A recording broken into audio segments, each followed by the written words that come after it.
দেশের হাওর অঞ্চলে ব্যুরো ধান গড়ে তুলতে কৃষক কিষানিরা ব্যস্ত সময় পার করলেও হারভেস্টার মেশিনের অভাবে সিলেটের কোম্পানিগঞ্জের অর্ধশত হাওরের প্রায় ২৫০০ হেক্টর জমির ধান কর্তন নিয়ে দুশ্চিন্তায় পড়েছেন কৃষকরা। আগাম এটা যে বন্যার আমরা এটা নিয়ে খুব চিন্তিত আছি, যেহেতু আমরা কোনো ধান কাটার মেশিন নাই আমাদের, যার কারণে আমরা এটা নিয়ে কৃষক ভাইয়েরা আমরা খুব এটা চিন্তিত আছি। বাংলাদেশের 3 দিনের কুরাপ আছে এই সালবিয়া ওর ঠিক ওই মেশিন গত বছরের মেশিনটা ওইবার খুব দেশ আইছে ধান খাটের, কিন্তু কিচ্ছু করতে পারেন না। হবাই গেলে হবাই দিন নাই খাটার দায় আমরা আটটি রয়েছি। আমরা দ্রুত সময় যদি আমরা মেশিন দিয়ে সাহায্য করেন সরকারে, আমরা উপকৃত হইব, কৃষকও উপকৃত হইব। আমরা এই আতঙ্কের মধ্যে আছি, কখন জানি আমাদের ধান এই খাটার দস্তুর বন্যা তুলিত হইয়া যায়, কখন জানি শিলা বৃষ্টিতে আমাদের ধান নষ্ট হইয়া যায়, আমরা ধান খাটতে পারি নাই। নিজে নিজে খাটি, কোনো ইয়েও পাওয়া যাচ্ছে না, কোনো ধান খাটটাও পাওয়া যাচ্ছে না। প্রাকৃতিক দুর্যোগের আশঙ্কা মাথায় নিয়ে দিনরাত সনাতন পদ্ধতিতে কাজ করলেও উপজেলা কৃষি অফিস থেকে কোনো সহযোগিতা না পাওয়ার অভিযোগ তাদের। প্রত্যেক ইউনিয়নে কৃষি কর্মকর্তা আছে, তারা কি যোগাযোগ করেন?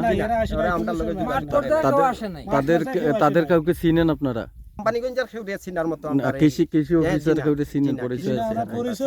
মানে আসেও নাই কোনো? কারণটা কিটা জানো? যেমন ধরো এই যে হাওর, এই হাওরটা হইলো আমরা সাতক থানার 12 আনা অংশ, আর সাইডানা হইলো গিয়ারি যেমন ধরো আমরা ইসাখলি প্লাস আমরা টুকর গাইয়া ওনে আমাদের চাহিদা হইলো আমরা হালের টেটকার চাই, এরপরে ধান খাটার 2টা মেশিন চাই, রুয়া রোয়ার মেশিন চাই। কোম্পানিগঞ্জ উপজেলার তেলিখাল, শিবপুর ও ইসাখলস ইউনিয়নের কৃষকরা ধান কর্তন নিয়ে রয়েছেন চরম দুশ্চিন্তায়। এই 3টি ইউনিয়নে ফাতাইসাউলি, সেব্রাবিল, হালুকুড়ি, বেগির হাওর, সামরাগু, সনুরা হাওর কোম্পানিগঞ্জ উপজেলায় হলেও এসব হাওরের কয়েকশো হেক্টর জমির মালিকানা সাতক পৌর শহরের বৌলা, তাঁতিকুনা, মঙ্গলভাড়া সহ বিভিন্ন গ্রামবাসীর। আর সাতক থানার 12 আনা অংশ, আর সাইডানা হইলো গিয়ারি যেমন ধরো আমরা ইসাখলি প্লাস আমরা টুকর গাইয়া এই যে নদীর ইগালাত সম্পূর্ণ জায়গাটা পৌরশহর দীর্ঘদিন যাবৎ এসব এলাকার কৃষকরা ব্যুরো চাষ করে আসছেন ওই উপজেলায়। তাদের বসবাস আর কৃষি দুই উপজেলায় হওয়াতে চরম বিপাকে ও দুর্ভোগে আছেন তারা। ইতিমধ্যে প্রাকৃতিক দুর্যোগের আশঙ্কায় কৃষি সম্প্রসারণ অধিদপ্তর 80 ভাগ পাকা ধান কর্তনের নির্দেশ দিয়েছে, কিন্তু এ উপজেলায় উল্লেখিত হাওরগুলোতে 100 ভাগ পাকা সোনালী ফসল জুড়লেও হারভেস্টার মেশিনের অভাবে কর্তন করতে পারছেন না কৃষকরা। তাদের অভিযোগ, উপজেলা কৃষি অফিস থেকে কোনো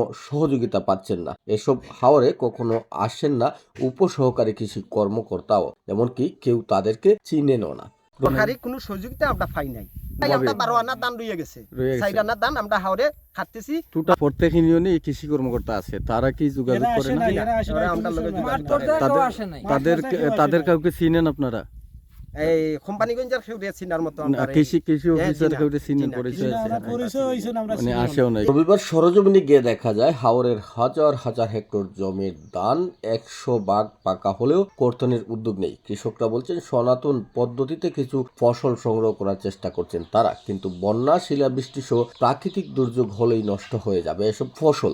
তারা সাতক উপজেলার বাসিন্দা হলেও তাদের কৃষি জমিগুলো কোম্পানিগঞ্জ উপজেলায় হওয়ায় সাতক উপজেলা কৃষি অফিস থেকেও কোনো সহযোগিতা পাচ্ছেন না। তবে সাতক উপজেলা কৃষি কর্মকর্তা তৌফিক হোসেন খান বলেছেন, আমাদের অফিসে আসলে আমরা সহযোগিতা করার চেষ্টা করব। এ বিষয়ে কোম্পানিগঞ্জ উপজেলা কৃষি কর্মকর্তা আব্দুল মতিন বলেছেন, অসহযোগিতার বিষয়টি সত্য নয়, কৃষকরা যোগাযোগ করলে আমরা হারভেস্টারের ব্যবস্থা করে দেব।